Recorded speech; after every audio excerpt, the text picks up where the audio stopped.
श्री राम भाइयों और नमस्ते।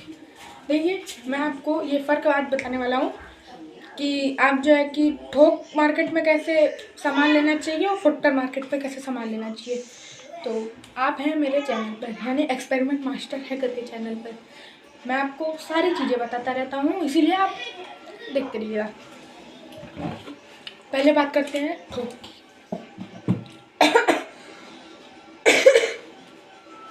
ये जो है, ये एक बाथ टब है। मेरा बात सुनिएगा ध्यान से, मेरा बात सुनिएगा।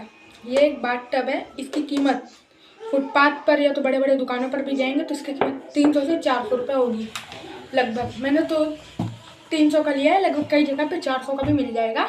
और आप जब लेंगे तो आप पहले देखेंगे ना कि ये थोक है या फुटकर। ये तो फुटकर है, एक पीस हमेशा फुटकर होता है। ये बात हमेशा, मेरी बात कान खोल के ध्यान रखिए।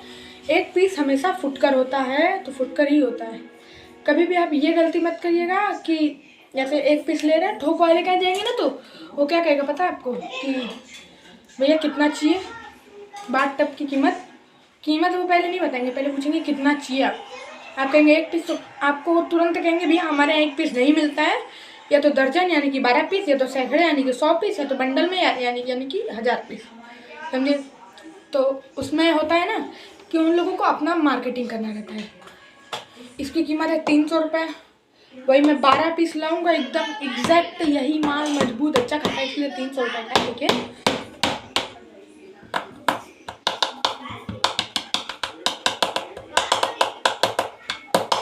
समझा?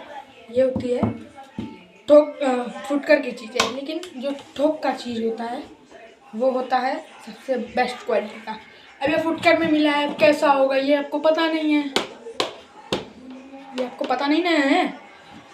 फुटकर में पहले आप जांच, थोक में आप देखेंगे कि हाँ ऐसा एक माल बढ़िया है।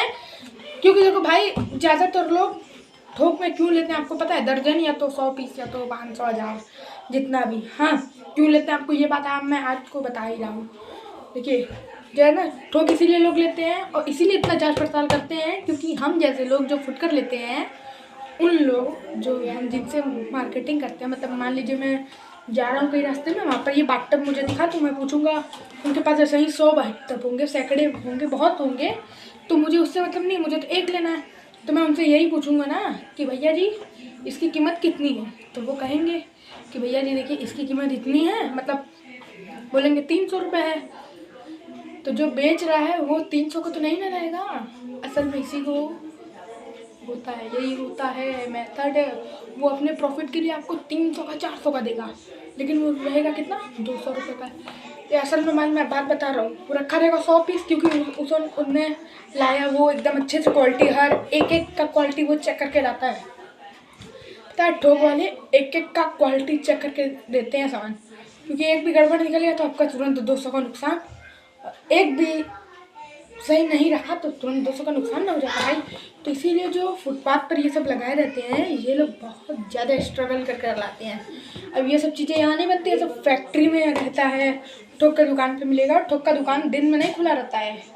दिन भर वो सारी दुकानें ना खुली रहती हैं, वो सारी दुकानों पर ऑर्डर देना पड़ता है कि मुझे इतनी चीज़ें इतना चाहिए। तो वो सीज़न, ये सब का भी सीज़न होता है।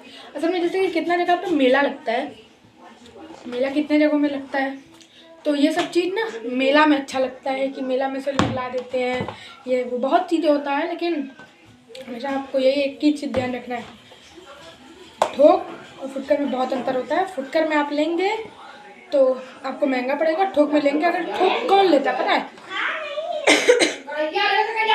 थोक लेते हैं थोक लेते हैं हमारे ये लोग, जो ये बेच रहा है वो ठोक लेता है। क्योंकि हमें तो बेचना नहीं है, तो हम तो फुटकर लेंगे, 1 2 3 ले लेंगे। हमें बेचना तो है नहीं फुटपाथ पर या तो दुकान पर कि हम 10 50 60 खरीद लें, 100 खरीद लें, दर्जन खरीद लें, 1000 खरीद लें। नहीं ना, हमें बेचना तो नहीं, हमें तो लेना था, हमें तो अपनी ज़रूरतें पूरी करनी थी ना। तो इसीलिए हम ये सारी चीज़ें लेते हैं। देखिए, ये तो बाहर रहा फुटकर का। थोक का बात सुनिए, कभी भी थोक का सामान, अगर आप किसी चीज़ का शॉप खोलना चाहते हैं, हमेशा वो सामान थोक में लाइएगा, नहीं तो फिर आपका दुकान चल जाएगी। लेकिन थोक वाला ऐसा होता है ना कि इतना बढ़िया तरीके का थोक का दुकान होता है। अगर आपको थोक का दुकान खोलना है तो आपको पता है बहुत ज़्यादा पैसों की थोड़ा ज़्यादा ज़रूरत होगी। अगर मान लीजिए आपको इसी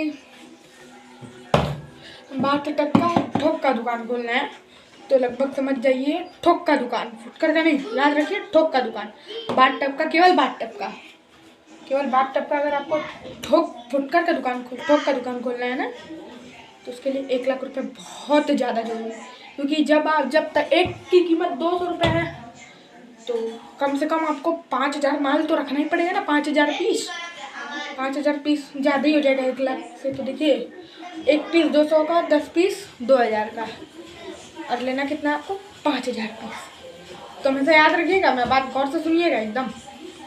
100 पीस आएगा आपका 20,000 का, 1000 पीस 2 लाख का, सुनिए मेरा बात, 2 लाख का 20 लाख, कम से कम 20 लाख रुपए आपका इसका खर्चा बैठ जाएगा। क्योंकि आपका दुकान देखिए चलेगा। अगर आपने न्यू दुकान खोला है तो आपका तो दुकान 100% 1 महीने केवल बंद रहेगा। 1 महीने आप अपने लगन से कस्टमर को, अगर आप 200 का खरीदे और मार्केट में 300 का बिक रहा है तो आप 250 का एक बार दे कर देखिए, 250 रुपये का देकर तो देखिए, फिर आपको देखिए फिर आपका मुनाफा क्यों नहीं होगा। भैया देखो कम कमाना चाहिए लेकिन हमेशा कमाना चाहिए। ऐसा नहीं है कि हम 400 का बेच दें, 200 कमा 400 का बेचते कभी बिके ही नहीं। दिन में एक ही कस्टमर, 2 ही कस्टमर है।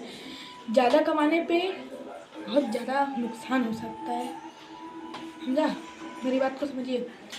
आप जब 20 लाख का सामान ले रहे हैं ना तो आपका 30 से 35 लाख का बिकना तो चाहिए ना। को 10-15 लाख का प्रॉफिट होना ही चाहिए, चाहे कुछ भी हो जाए। कभी भी अपने दुकान में माल खत्म हो उसके अगले दिन लाकर रखिए, जितना खत्म हो उतना लाकर रखिए। अपने घर वालों को प्रॉफिट में रखिए हमेशा। ये होता है बिजनेस माइंड। मैं बता रहा हूँ आपको, मैं ज्ञान भरी बातें कोई देना नहीं चाहेगा लेकिन मैं दे रहा हूँ, वो बात अलग है। कम से कम 5-10 हज़ार, 10,000 के तो नीचे रखिए ही मत। क्योंकि कभी भी कोई अगर आपका थोक का दुकान है तो कोई आपसे ठोक ही लेगा। वो आपसे हमेशा आगे 12 पीस, 14 पीस, मतलब 12 पीस लेगा, 1 दर्जन लेगा, सैकड़े लेगा, 1000 ही लेगा। 1-2 पीस वाले कस्टमर को, जैसे मान लीजिए 1 पीस है, 1 पीस किसी को लेना है तो जो आप 200 रुपये का बेचने वाले हैं उसको कहिए कि भैया जी 250 का हम सब सारे जगह पे 300 का बिकता है, आप थोक दुकान पर लेने आएंगे, चलिए आपके लिए 280 कर दीजिए, 20 रुपये कम कर दीजिए ना। कमा तो रहे हैं ना।